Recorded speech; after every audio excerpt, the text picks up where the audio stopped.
I put down my pen and stand up. Naglakad ako papuntang pintuan upang pakinggan ang ingay na nanggagaling sa labas ng opisina ko. Naglalaro na naman sila. I whispered and smiled. Dahan-dahan na binuksan ko ang pintuan at doon bumungad sa akin ang mga hagik-gik ni Via, ang anak namin.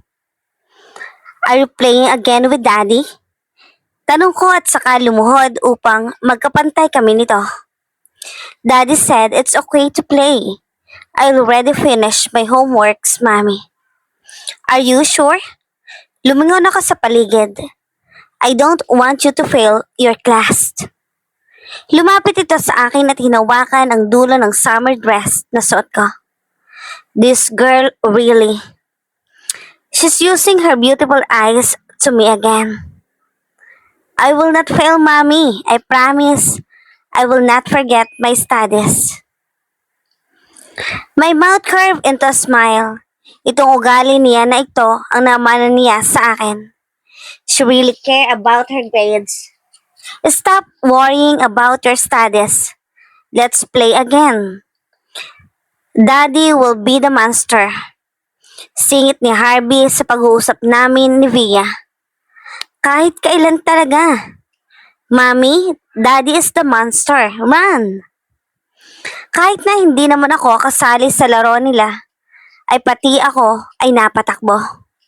Napuno ang lugar ng sigawan at tawanan naming tatlo. I witnessed my daughter being so happy and my husband making her childhood the best. I'll eat Mommy na, saad ni Harvey habang feel na feel ang pagiging monster niya ko na. Mommy, sigaw ng anak ko habang may hawak-hawak na laruan na wand. I'll save you, muling sabi ng anak ko bago pa man kumaripas ng takbo papunta sa amin ni Harvey. Ako naman ay walang ibang nagawa kung hindi ang magkunwari rin. Help, Princess Via. Pag-arte ko habang nagkukunwaring natatakot kay Harvey. Oh no! Daing ni Harvey habang ang anak ko ay feel na feel ang pagiging hero. I save you, Mom.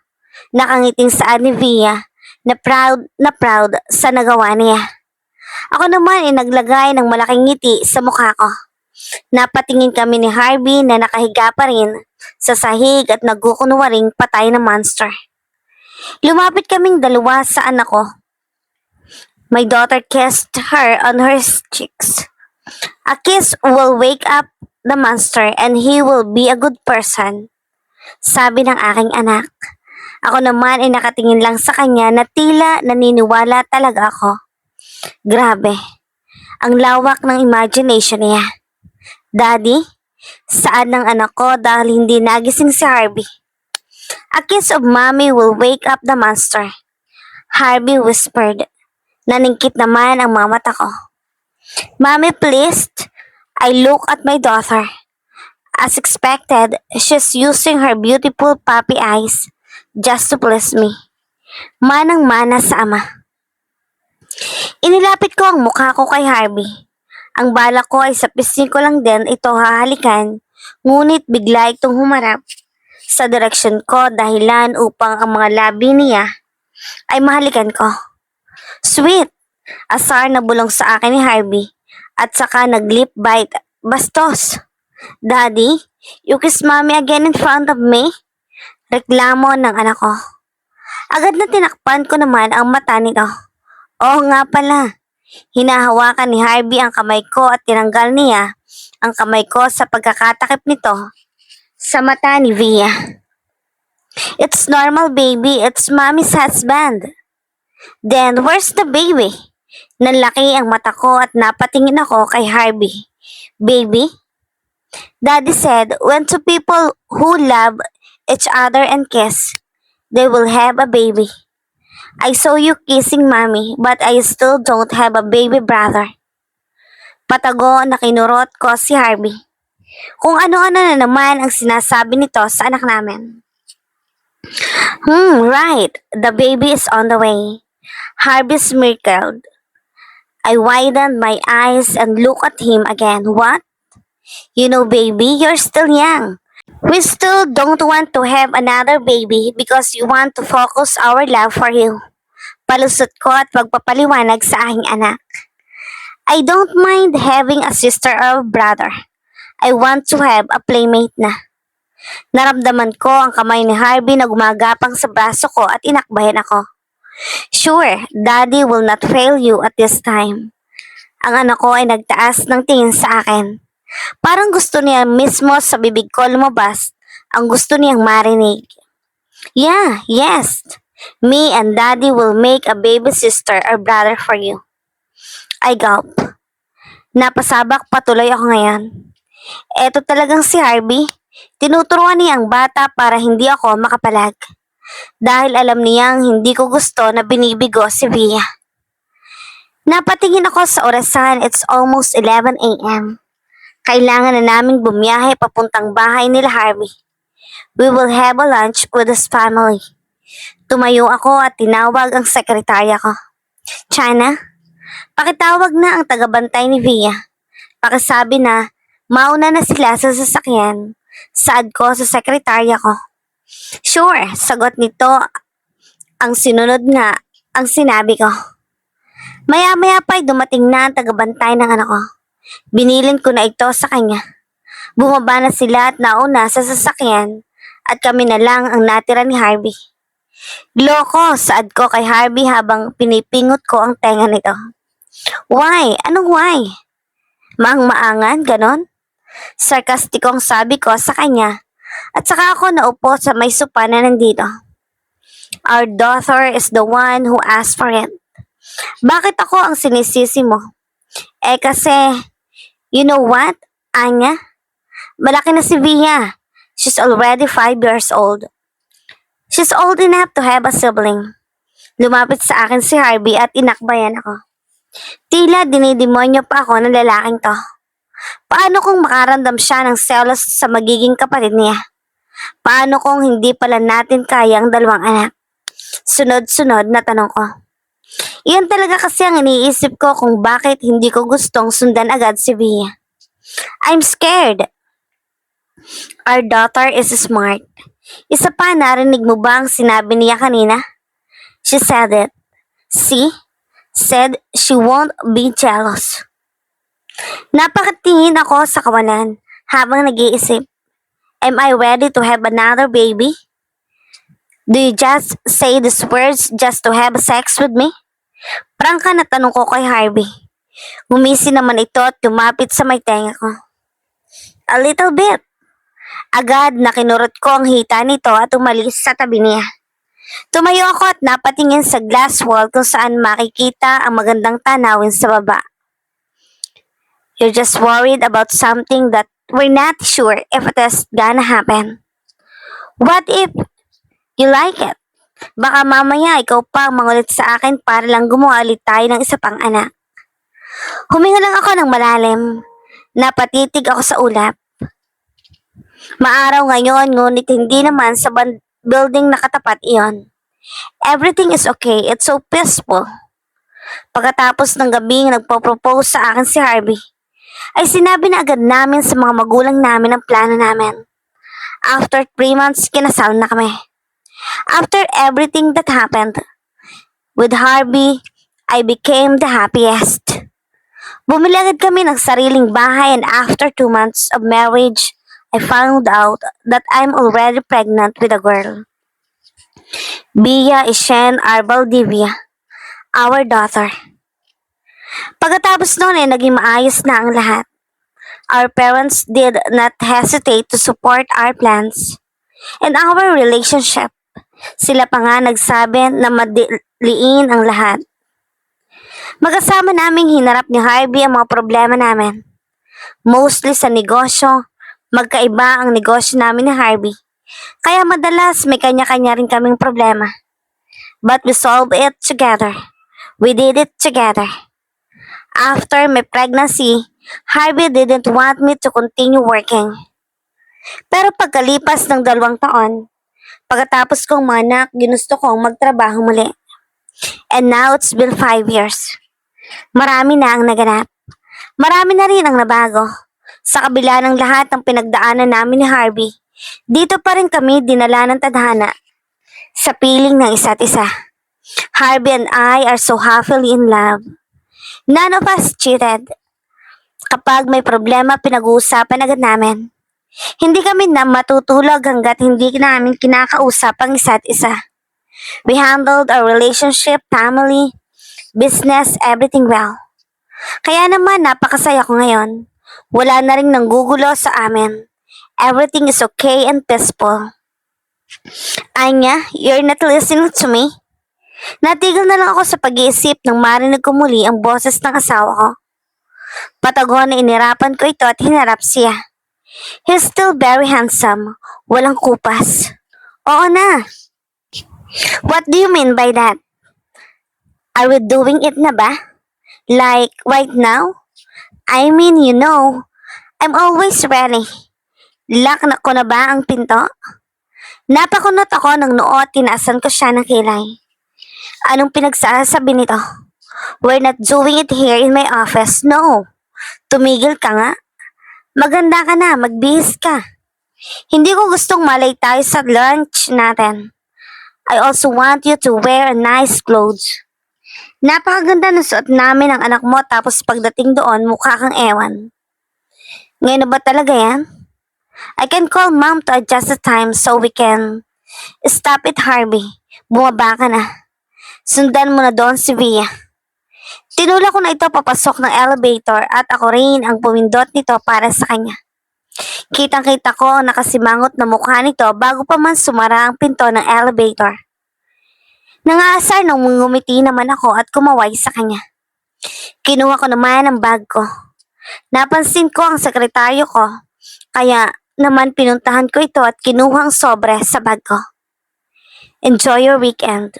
Malambing na saad ko sa kanya bago ko ibinigay ang sobre na naglalaman ng regalo ko sa kanya. Anya, what? This is so much. Napangiti na lang ako at niyakap siya. Niyakap naman ako nito pabalik at bumitiw na kami. You deserve it. These few days our company is so busy and kasama ka sa mga pagod na pagod. It's also a gift for your son. Saad ko sa kanya. Sa muling pagkakataon ay tiningnan niya ang laman ng sobre. At hindi makapaniwala na tumingin muli sa akin. Thank you so much, Anya. This is a great help. Alam mo naman, I'm having a trouble with father of my son. Ano na ba ang balita sa tatay ng anak mo? Nagtataka na tanong ko. Pansin ko rin kasi na nitong nakaraang palagi itong problemado. At ang tatay ng anak niya ang dahilan. He wants child custody. Hindi naman ako papayag na mangyari yon. Nakita ko ang gigil sa mukha ni Chana. Humigpit na rin ang hawak niya sa sobre. Nilapitan ko naman ito at hinimas ang braso niya. How about try to talk to him? Sasalungat na sana ito sa sasabihin ko ngunit inunahan ko na. Patiently, nakita ko na huminga ng malalim si Chana. I don't know. Come on, Tia. You can do it. You just have to talk to him. And besides, I think he still likes you. Nanlaki ang mata ni Chana na tumingin sa akin. She turned red. I knew it. She likes him too. Tinakpi ko ang braso nito at saka nauna na. Pumasok na ako sa elevator ngunit bago pa man magsara iyon, ay nagsalita muli ako. Do it para sa anak mo. Nang makarating na ako sa baba ay naglakad na ako palabas ng hotel. Everyone greeted me and I greeted them back. Nang makalabas na ako ng hotel ay dumiretso na ako sa sasakyan. At doon ko naabutan si Harvey kasama ang anak namin. Ice cream? Tanong ko dahil nadatnan ko ang mga ito na may nilalantakan na naman. You want some, ma'am? Umiling ako bago kumuha ng wet tissue upang punasan ang mukha ng anak ko. Are you excited to meet Grandma Adel and Grandma Marquez? And also Lolo Harold? Tanong ko dito habang pinupunasan ang mukha niya. Ganon din ang ginawa ko kay Harvey nang makita ko na marungis din ito. Tumango lang ito at nagpatuloy na sa pagkain ng ice cream niya. Napatingin naman ako sa asawa ko na nakasimangot sa akin. Sininyasan ko lang ito at nagsimula ng magmaneho ito na nga ang ginawa nito. Nang makarating na kami sa tapat ng bahay nila Harvey ay bumaba na kami. Inalalayan ko si Harvey habang ako naman ang nakaalalay kay Via. Pinagbuksan kami ng mga kasambahay at sumunod noon ay pumasok na kami sa loob. Hi, ma'ams. Lumingon ang ma'am ni Harvey pati na rin ang nanay ko na abalang-abala sa pagluluto sa kusina. Agad nitong sinalubong ang anak ko at hinalikan nito. Naupo naman agad si Via sa upuan ng lamesa at nanahimik doon habang kumakain ng ice cream niya. Lumapit ako sa dalawang nanay at nakipagbeso rito. Binati ko naman ang dad ni Harvey. Ngumiti ito at lumapit kay Via. May dala-dala itong regalo. Palagi walang pareha. Palaging may regalo na natatanggap si Via mula sa mga lolo at lola niya. Kauna-unahang apo kasi. Maupo na kayo dyan at ihahanda na lang namin ang pagkain. Sad ang mama ni Harvey. Mama, kausapin niyo po muna ang anak ninyo. Agad na sumbong ni Harvey. Hindi pa nga ako nakakaupo, nagsumbong na agad. Ano iyon? Tanong ni mama. Pinandilatan ko lang ng mata si Harvey at tila natakot na agad sa akin. Kung kaya't hindi na niya tinuloy ang sasabihin niya. Makalipas ang ilang minuto ay naupo na ang lahat sa lamesa. Kinuha na rin ang lahat ng pagkain. Katabi ko ang anak ko dahil ako ang nagpapakain sa kanya. Baka kasi hindi kumain ng gulay. Kumusta kayo? Balita ko magkakaroon kayo ng 2 business meeting sa France. Sasabang ba si Via? Habang kumakain kami ay biglang nagsalita ang ma'am ni Harvey. Natigil naman ako sa pagpapakain sa anak ko at tumingin kay Harvey. We don't know, si Harvey ang sumagot. Kung hindi niyo sasama, dalhin niyo rito. Tumango lang kami ni Harvey samantala nagpatuloy naman ako sa pagpapakain kay Via. Lumipas ang oras at natapos na kami. Halos 2 oras yata kami kumain sa lamesa at nag-usap-usap tungkol sa mga bagay-bagay. Pagkatapos rin noon ay umuwi na kami sa bahay at pinatulog ko na si Via. Lumabas na ako ng banyo at inayos ang roba na suot ko. Inayos ko rin ang pulang tuwalya na nasa buhok ko. Nakaupo ako sa harap ng vanity at naglagay ng skincare ko. Samantala, naramdaman ko na naman ang pagbukas ng pinto. Narinig ko na naman ang mga yabag ng yapak ni Harvey. Hinalikan ako nito sa pisngi ngunit ang kamay niya ay nananatili sa may braso ko at hinihimas ito. He kissed me. He tried to kiss me again but I refused. Kasunod nun, lumapit siya sa may bato ko at yun lang ang hinalikan niya. Naramdaman ko naman ang kiliti dahil doon. Anya? Bulong nito sa akin na tila kinukulit ako. May ginagawa pa ako. Nagulat na lang ako nang bigla ako nitong buhatin at inilapag sa kama. He kissed me but this time I didn't refuse. Nakipaghalikan na rin ako sa kanya hanggang sa hinuhubaran na niya ako. Pinutol ko naman ang halikan namin at tumawa. What? What's funny? Kinagat ko lang ang labi ko at hindi siya sumagot. Nagmamadaling nilabas niya ang alaga niya at sakto naman ang pagdating ng anak ko. Mommy, Daddy? Agad na tumalon iyon sa higaan namin at tumabi sa akin. Nakita ko naman ang pagtitimpi sa mukha ni Harvey. Humiga sa tabi ko si Via at si Harvey naman ay sa kabilang dulo. Bale, nasa gitna namin si Via. I thought you didn't want to go. Paano namin gagawin ng mami mong baby brother mo kung nandito ka? Agad na tinapi ko si Harvey. I just want to. Mommy also said that I should go. Sagot ng anak ko habang nakayakap sa akin. Sinamaan naman ako ng tingin ni Harvey. Tama yan, matulog na tayo. Nakita ko ang anak ko at pumikit na ito. Maya-maya pa pagkalipas ng ilang minuto ay tuluyan na itong nakatulog. Kinalabit ko naman si Harvey na gising pa at mukhang nabitin. What? Iritado nitong saad. Babawi ako. Pagdating natin sa Pilipinas, nakita ko na nagkaroon agad ng ngiti ito sa kanyang labi. Napangiti naman ako. Napaka. Lumapit si Harvey sa akin at hinalikan ako sa noo bago bumalik sa pagkakahiga niya. Good night. I love you. Ngumiti naman ako at saka nagsalita. I love you too, you and our daughter. Humiga na rin ako at pinikit ang mata. Ngunit bago pa man ako tuluyan na makatulog, I thought of something. I am happier now. I am happier more than ever. Anya Rivera and Harvey Valdivia are now signing off. The end.